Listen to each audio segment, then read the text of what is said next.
Bienvenidos una vez más, queridos amantes del misterio, el terror y lo oculto, a mi canal de YouTube. Esta semana he decidido hablar de uno de mis temas favoritos, las utopías fracasadas. De las que les adelanto, habrá segunda parte porque esto me encanta. Las utopías están por todas partes en la literatura de ficción, pero ¿ha habido alguna a lo largo de la historia? Pues sí, un montón. Solo que en vez de utopías eran más bien parecidas a distopías. La mayoría tenían buenas intenciones y todo eso, pero las intenciones se las lleva el viento.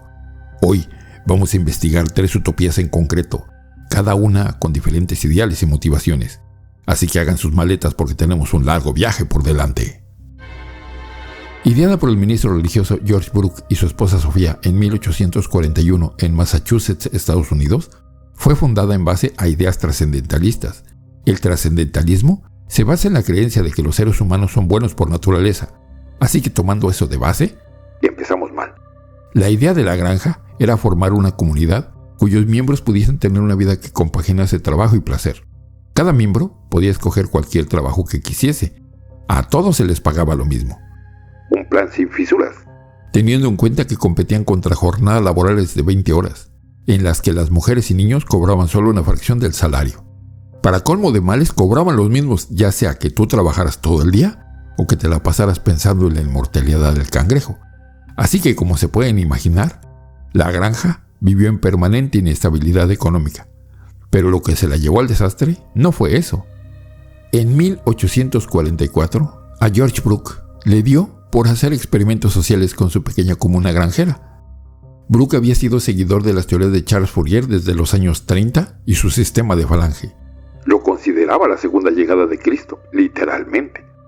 Al contrario que el trascendentalismo original, este sistema de falange se basaba en una estricta organización social.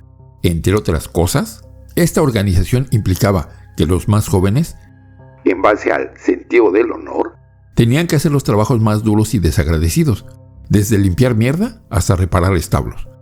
Varios miembros abandonaron la comunidad y los jóvenes no tardaron en revolverse contra la opresión. La escasez económica tampoco ayudaba, y la carne y la mantequilla se racionaron. A los que se sentaban a comer a la mesa de la carne, o sea, los que pedían comer carne, se les cobraba más por gastos de estancia. Supongo que también se les señalaría con el dedo en plan: «Mira, ahí va María, la muy zorra se sentó el otro día en la mesa de la carne». Esto último es especulación pura y dura, pero lo veo muy posible.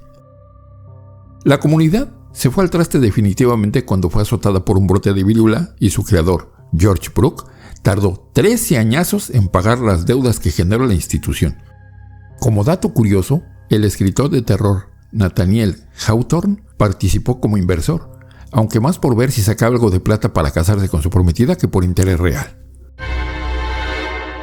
La ciudad de Pullman fue fundada en 1880 por George Pullman, un afamado ingeniero y empresario estadounidense. La idea era proveer a sus trabajadores del ferrocarril con todo lo necesario para llevar una vida moralmente adecuada. De acuerdo con los ideales morales del capitalismo, obviamente. El caso es que el planteamiento no era malo del todo. Los edificios en los que vivían los trabajadores eran bastante mejores que los del obrero medio para la época, y el pueblo tenía teatros, bibliotecas, parques, tiendas, etc. Un total de 1,300 edificios formaban la ciudad.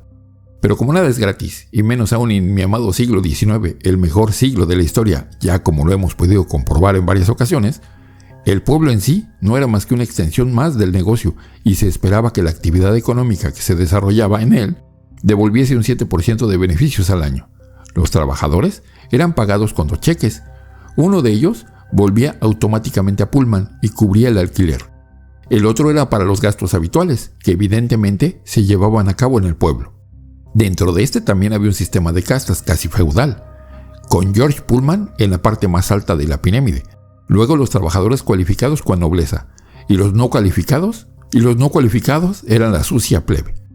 Lo curioso es que funcionó durante bastante tiempo, más que la mayoría de las comunidades utópicas.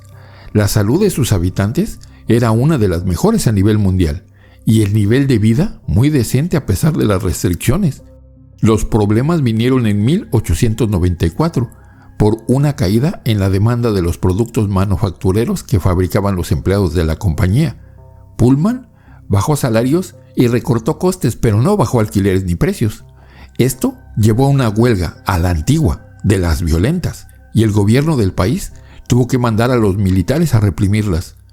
Supuestamente, uno de los trabajadores de Pullman dijo: nacemos en una casa Pullman, nos alimentamos de las tiendas Pullman, aprendemos en las escuelas Pullman, nos enseñan el catecismo en las iglesias Pullman, y cuando muramos, iremos al infierno Pullman. A finales del siglo XIX, la hermana del afamado filósofo Nietzsche, Elizabeth Foster Nietzsche, y su marido, cansados de esa odiosa mezcla de razas que se estaba dando en Europa, se fueron de su amada Alemania, dispuestos a fundar una comuna utópica basada en los ideales de pureza racial aria, y para ello eligieron Paraguay. El por qué eligieron un país con tan poca raza aria en él, donde hasta hoy en día al menos un 38% de la población es de origen amerindio, escapa a mi raciocinio. Aunque no lo creas, Hitler no inventó los ideales nazis. El socialismo ya existía antes de Hitler, y las ideas de la pureza racial eran toda una moda en el siglo XIX, con cantidad de científicos y filósofos dedicados a debatir e investigar sobre este tema. Richard Wagner, de hecho, era toda una estrella del rock nazi, solo que en vez de rock componía óperas. Elizabeth no era nada de esto, pero tenía entusiasmo. Ella y otras 14 familias alemanas se establecieron a las orillas del río Aguaray en plena selva y se pusieron a formar su ansiada utopía. En algún momento, Bernard Foster, el marido de Elizabeth, dijo que Nueva Germania trataba de la purificación y renacimiento de la raza humana y la preservación de la cultura humana. Solo que si eras judío o de otra raza, no contabas como humano. No obstante, el destino y una serie de decisiones funestas condenaron la empresa al fracaso casi desde el principio. El viaje por el Atlántico fue un asco y la comida se les pudrió. Tras una semana por el río Paraná, los mosquitos los tenían acribillados y les estaban poniendo huevos debajo de la piel. A pesar de todas las dificultades, pronto se les unieron 40 familias más, pero la mayoría se dieron la vuelta enseguida. Resulta que eso de establecer una comuna de urbanitas en medio de una puñetera selva no es la mejor de las ideas. Entre otras cosas, no pudieron cultivar la tierra de la selva. Fueron pasto de las enfermedades y lo peor de todo, la falta de mujeres, hizo que algunos de los hombres se fijasen en las nativas. ¡Qué atrocidad! Al final, hundido hasta las cejas por las deudas que había contraído para llevar a cabo aquel plan sin fisuras, Bernard Foster decidió suicidarse en 1889. La comunidad continuó, pero alejándose cada vez más de los ideales nazis de la pareja, y hoy en día es una comunidad agrícola como cualquier otra. ¿Tú conoces alguna sociedad utópica o has vivido en alguna? Déjamelo saber en la caja de comentarios. Yo soy Fase 3 reportando para todos ustedes las historias más increíbles, los fenómenos más extraños y las cosas que nadie quiere que sepas. Hasta la próxima.